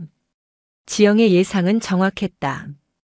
팽일환은 검찰 소환 통보를 받자마자 김포공항에서 개인 전용기를 이용해 중국으로 밀항을 시도했다. 하지만 그의 움직임은 모두 방첩사의 손바닥 안에 있었다. 그가 막 활주로로 향하는 전용기 트랩에 오르려는 순간 잠복하고 있던 방첩사 요원들과 검찰 수사관들이 쏟아져 나와 그의 팔에 수갑을 채웠다. 팽일환 씨 특정경제범죄가중처벌법상 횡령 및 뇌물공여, 살인 교사 혐의로 긴급 체포합니다. 수십 대의 카메라 플래시가 터지는 가운데 대한민국을 주무르던 재벌 회장은 초라한 범죄자의 모습으로 공항 검색대에 주저앉았다. 그의 시대가 끝났음을 알리는 상징적인 장면이었다. 카르텔의 두뇌와 자금줄이 무너지자 행동대 역할을 하던 독고혈의 천왕봉파는 순식간에 와해되었다. 이미 구속된 독고혈은 팽일환과 차명국의 비호가 사라졌다는 사실에 절망했다. 그는 자신의 형량을 조금이라도 줄이기 위해 그동안 저질렀던 모든 범죄를 털어놓기 시작했다. 불법 폐기물 매립 현장에서 저지른 폭행, 협박은 물론 과거 자신들의 이권 다툼 과정에서 벌어졌던 살인 사건의 진실까지. 그의 자백으로 지리산 일대를 공포로 몰아넣었던 거대 조폭 조직은 뿌리째 뽑히게 되었다. 이제 남은 것은 단 한 사람, 몸통인 차명국 의원이었다. 그는 국회의원 불체포 특권이라는 방패 뒤에 숨어 검찰의 소환 요구에 불응하며 버티고 있었다. 그는 마지막 발악으로 국회 본청 앞에서 기자회견을 열었다. 존경하는 국민 여러분, 저는 억울합니다. 이것은 군부의 정치 개입이자 차기 대권을 노리는 특정 세력의 저에 대한 음해입니다. 저 차명국 결코 쓰러지지 않고 진실을 위해 끝까지 싸우겠습니다. 그의 처절한 외침은 더 이상 국민들의 마음을 움직이지 못했다. 오히려 그의 뻔뻔함에 분노한 시민들이 국회 앞으로 몰려와 그의 의원직 사퇴를 요구하는 시위를 벌였다. 국회는 거대한 민의의 압력에 휩싸였다. 결정타는 구치소에 수감된 팽일환에게서 나왔다. 모든 것을 잃게 된 그는 차명국만이라도 함께 지옥으로 끌고 가겠다는 심정으로 검찰에 모든 것을 넘기기로 결심했다. 그가 변호인을 통해 검찰에 제출한 것은 차명국과의 모든 거래 내역이 수기로 적힌 비밀 장부 원본이었다. 장부에는 돈이 오간 날짜와 장소, 액수, 그리고 청탁 내용까지 상세하게 기록되어 있었다. 그것은 빼도 박도 못하는 스모킹 건이었다. 검찰은 즉시 국회에 차명국 의원에 대한 체포 동의안을 제출했다. 여야를 막론하고 모든 의원들은 들끓는 국민 여론을 의식하지 않을 수 없었다. 며칠 후 열린 국회 본회의. 차명국 의원 체포 동의안은 압도적인 찬성으로 가결되었다. 대한민국 헌정 사상 현역 국회의원의 비리 혐의에 대해 이토록 신속하고 압도적으로 체포 동의안이 가결된 것은 유례없는 일이었다. 불체포 특권이라는 마지막 방패마저 사라진 차명국은 의원회관 자신의 사무실에 틀어박혀 나오지 않았다. 잠시 후 복도를 울리는 구둣발 소리와 함께 검찰 수사관들이 들이닥쳤다. 차명국 의원님, 특정범죄가중처벌법상 뇌물수수 및 살인교사 혐의로 체포영장을 집행하겠습니다. 카메라 플래시가 쉴 새 없이 터졌다. 불과 며칠 전까지만 해도 대한민국을 호령하던 거물급 정치인은 창백하게 질린 얼굴로 수갑을 차야 했다. 그는 아무 말도 하지 못했다. 그의 눈은 초점을 잃고 허공을 헤매고 있었다. 자신의 거대한 성이 고작 한 명의 여성 군인과 젊은 기자의 신념 앞에 이토록 허무하게 무너져 내렸다는 사실을 믿을 수 없다는 듯이 그의 체포 장면은 모든 방송사를 통해 전국에 생중계되었다. 국민들은 TV 앞에 모여 거대한 부패 권력의 몰락을 지켜보았다. 어떤 이들은 환호했고 어떤 이들은 안도의 한숨을 내쉬었으며 또 어떤 이들은 조용히 눈물을 흘렸다. 길고 길었던 싸움의 끝에서 마침내 정의가 승리하는 순간이었다. 지리산의 임시 지휘 텐트에서 강지영 역시 부하들과 함께 TV 화면을 통해 그 장면을 지켜보고 있었다. 그녀의 얼굴에는 기쁨이나 흥분 대신 담담하고 고요한 표정만이 감돌았다. 그녀는 그저 자신이 해야 할 일을 했을 뿐이었다. 모두 철수 준비하라. 우리의 임무는 끝났다.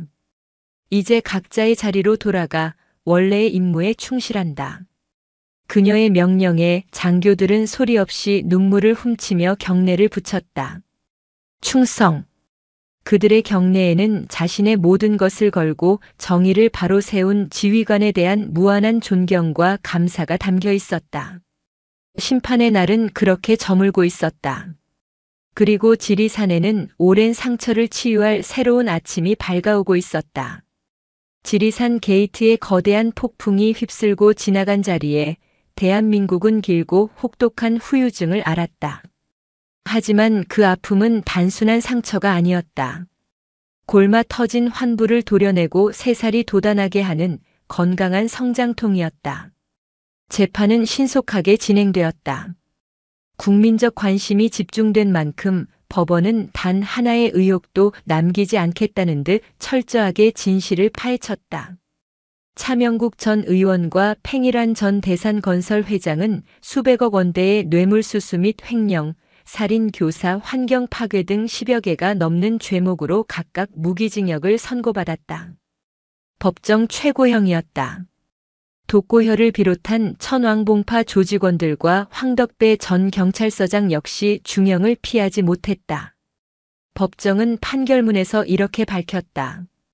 피고인들은 개인의 탐욕을 위해 국가의 근간인 법치주의를 유린하고 국민의 신뢰를 배반하였으며 대한민국의 아름다운 자연을 돌이킬 수 없이 훼손하려 하였다.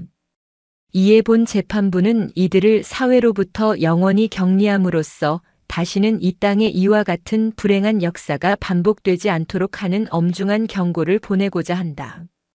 법의 심판은 여기서 그치지 않았다. 국회는 차명국 방지법이라 불리는 이해충돌방지법 개정안을 통과시켰고 정부는 부패한 공직자와 기업인의 범죄 수익을 끝까지 추적하여 환수하는 특별법을 제정했다. 지리산 게이트는 한 개인의 비리를 처벌하는 것을 넘어 대한민국 사회 시스템 전반을 한 단계 성숙시키는 계기가 되었다. 가장 눈에 띄는 변화는 지리산에서 시작되었다. 법원은 대산건설과 차명국의 불법 재산을 몰수하여 지리산 환경보건기금을 조성하라고 명령했다. 수천억 원에 달하는 기금으로 국내 최고의 환경 전문가들과 수많은 자원봉사자들이 지리산으로 모여들었다. 불법 폐기물이 묻혔던 계곡에 오염된 흙을 걷어내고 새로운 흙을 덮었으며 그 위에 푸른 새싹을 품은 나무들을 심었다. 산은 서서히 하지만 분명하게 스스로의 상처를 치유해 나가기 시작했다. 이 모든 변화의 중심에는 강지영 소장이 있었다. 언론과 국민들은 그녀를 강철의 여인, 정의의 별이라 칭송하며 시대의 영웅으로 떠받들었다. 그녀의 이야기는 드라마와 영화로 만들어지겠다는 제안이 빗발쳤고 정치권에서는 다음 선거에 출마해달라는 러브콜이 쏟아졌다. 하지만 강지영은 이 모든 관심과 칭송의 중심에서 홀연히 뒤로 물러섰다. 그녀는 모든 인터뷰와 방송 출연 제의를 정중히 거절했다. 국방부 대변인을 통해 발표된 그녀의 공식 입장은 짧고 명료했다. 저는 대한민국 군인으로서 법과 양심에 따라 주어진 임무를 수행했을 뿐입니다. 과분한 칭찬에 감사드리지만 영웅은 제가 아니라 자신의 자리에서 묵묵히 진실을 위해 싸운 오진혁 기자와 불의에 침묵하지 않고 목소리를 내주신 위대한 대한민국 국민 여러분입니다. 저는 이제 제자리로 돌아가 국가와 국민을 지키는 군인 본연의 임무에 더욱 충실하겠습니다. 그녀의 말은 요란한 찬사보다 더 깊은 울림으로 국민들의 마음에 파고들었다.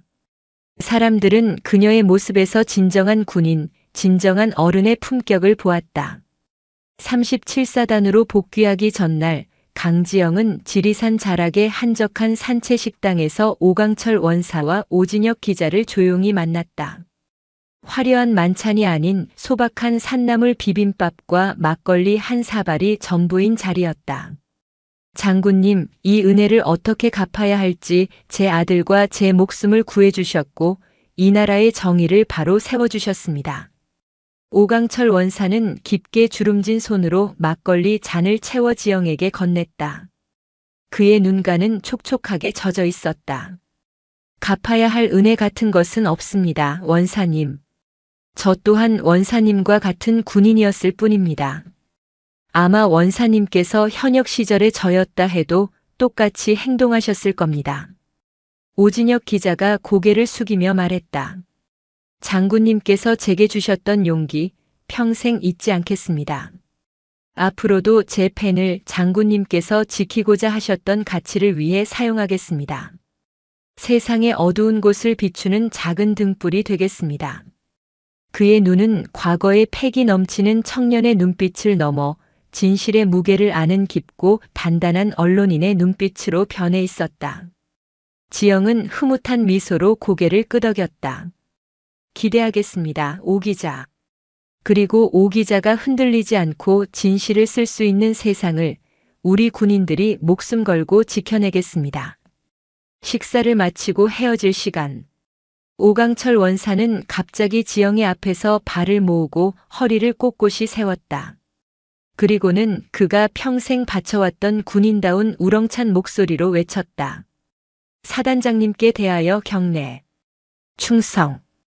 군복도 입지 않은 예비역 노병이 역시 사복 차림의 현역 장군에게 바치는 경례.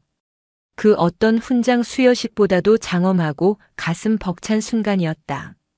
지영 역시 허리를 펴고 진심을 담아 그의 경례를 받았다. 그 경례는 군인과 군인 사이에 오고 갈 수 있는 최고의 존경과 신뢰의 표시였다. 다음 날 강지영은 자신의 부대인 37사단으로 복귀했다. 그녀가 탄 지휘 차량이 위병소를 통과하는 순간 연병장에서는 수천 명의 장병들이 터져나오는 함성으로 그녀를 맞았다. 그들은 자신들의 사단장이 얼마나 위대한 일을 해냈는지 뉴스를 통해 매일같이 지켜보았다. 자신들이 저런 지휘관에 부하라는 사실에 가슴 벅찬 자부심을 느끼고 있었다. 강지영은 단상에 올라 자신을 바라보는 젊은 장병들의 빛나는 눈동자들을 하나하나 마주했다. 그녀는 지리산에서의 일은 단 한마디도 꺼내지 않았다. 대신 군인의 본분에 대해 이야기했다. 제군들, 군인이 왜 존재하는가? 우리는 누군가를 이기기 위해 존재하는 것이 아니다. 우리는 누군가를 지키기 위해 존재한다. 이 땅의 평화, 국민의 생명, 그리고 우리가 반드시 지켜야 할 자유와 정의라는 가치. 그것이 바로 우리가 이 자리에 서 있는 이유다. 제군들의 손에 들린 총과 제군들의 가슴에 품은 애국심이 이 나라를 지탱하는 가장 강력한 힘임을 한순간도 잊지 말아 달라. 나 또한 제군들의 지휘관으로서 그 길의 가장 앞에서 가장 무거운 책임을 지고 걸어갈 것을 약속한다. 그녀의 연설이 끝나자 연병장에는 다시 한번 우레와 같은 박수와 함성이 터져 나왔다. 그날 밤 모든 일과가 끝난 사단장실. 지영은 혼자 집무실 의자에 앉아 창밖의 어두운 밤하늘을 바라보았다. 하늘에는 수많은 별들이 반짝이고 있었다. 그녀는 조용히 자신의 군복 상의 옷깃에 달려있는 2개의 별을 손가락으로 가만히 매만졌다. 사람들은 이 별을 권력과 명예의 상징이라 말했다. 하지만 그녀에게 이 별의 무게는 그런 가벼운 것이 아니었다. 이 별 하나에는 과거 이름 모를 전장에서 먼저 떠나간 전우들의 뜨거운 영혼이 담겨 있었다. 이 별 하나에는 군인을 믿고 자신의 삶을 맡긴 국민들의 간절한 염원이 담겨 있었다. 그리고 이 2개의 별은 자신이 무슨 일이 있어도 지켜내야 할 정의와 명예라는 가치의 무게 그 자체였다. 그것은 너무나도 무거워서 때로는 숨이 막힐 것 같았지만 동시에 그녀를 단 한순간도 쓰러지지 않게 붙들어주는 삶의 이유이기도 했다.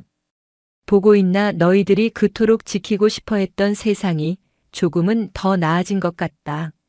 하지만 아직 끝나지 않았어. 이 땅 어딘가에 또 다른 어둠이 도사리고 있다면 나는 기꺼이 다시 전장으로 향할 것이다. 그녀는 별들을 향해 그리고 먼저 떠난 전우들을 향해 조용히 맹세했다. 몇 주 후, 지리산은 거짓말처럼 평온을 되찾았다.